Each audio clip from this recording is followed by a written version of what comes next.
Kolkata rape and murder case में आया एक नया मोड़, एक नया बड़ा खुलासा हुआ है। दरअसल आप सबको बता दें कि ये केस अब सीबीआई को सौंप दिया गया है।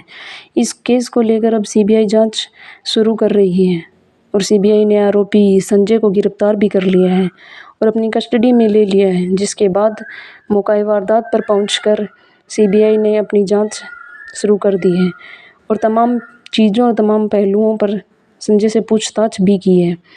अब ताज़ा मामला जो है वो इस केस को लेकर एक नया बड़ा खुलासा हुआ है। दरअसल आप सबको बता दें कि द लल्लन टॉप को एक इंटरव्यू दिया गया था, जिसमें एक डॉक्टर है, यानी कि ट्रेनी डॉक्टर जो पीड़िता है, उनके ही सीनियर रह चुके एक डॉक्टर ने इंटरव्यू दिया है द लल्लन टॉप में। उन्होंने खुलासा किया है कि 3 महीने पहले भी इस हॉस्पिटल में एक ऐसा केस हो चुका है, ऐसा मामला सामने आ चुका है। तो एक ट्रेनी डॉक्टर ने उसमें एक कंप्लेन किया था। तो कंप्लेन किसके अगेंस्ट था, क्यों था, किसने किया था, ये किसी को नहीं पता है। अब हम इस वीडियो में आप सबको ये बताने वाले हैं, ताकि इसलिए वीडियो आपको पूरा देखना है और अपनी राय भी इस वीडियो में कमेंट करके बताएं। अब हम बात करेंगे उस कंप्लेन को लेकर डॉक्टर और प्रशासन ने क्या किया था और क्या क्या कदम उठाए थे। इन तमाम पहलुओं पर आपको आगे बताएंगे।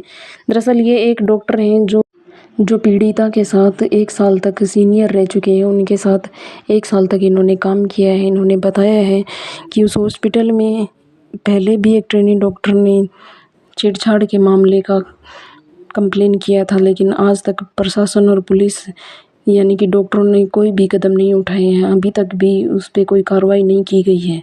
तो उस रात 9 तारीख की रात को ये हॉस्पिटल में नहीं थे। जब सुबह ये हॉस्पिटल पहुंचे तो वहाँ बहुत सारी भीड़ इकट्ठा हो रही थी। इन्होंने भीड़ में जाके देखा, वहाँ से पूछा तो किसी ने कहा कि उसने मर्डर के खुद का मतलब आत्महत्या कर ली है, या कुछ कह रहे थे लोग। लेकिन जब इसने सेमिनार हॉल में जाकर उसकी लाश को देखा और वहाँ पे देखा तो उसने बताया कि इस हॉस्पिटल में पहले भी ऐसे हो चुका है, लेकिन कोई कार्रवाई नहीं की गई थी।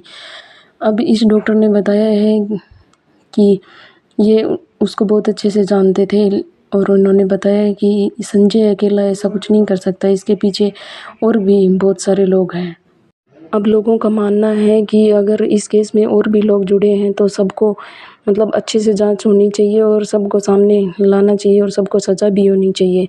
लोगों का मानना है ऐसा कैसे हो सकता है कि हॉस्पिटल में इतना बड़ा कांड हो रहा है और किसी को पता तक नहीं है।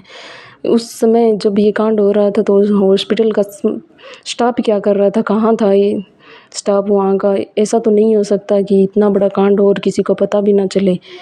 इसलिए लोगों का मानना है कि इस केस में अच्छे से जांच होनी चाहिए। इन सब चीज़ों पर आप सबकी क्या राय है, कमेंट करके बताएं।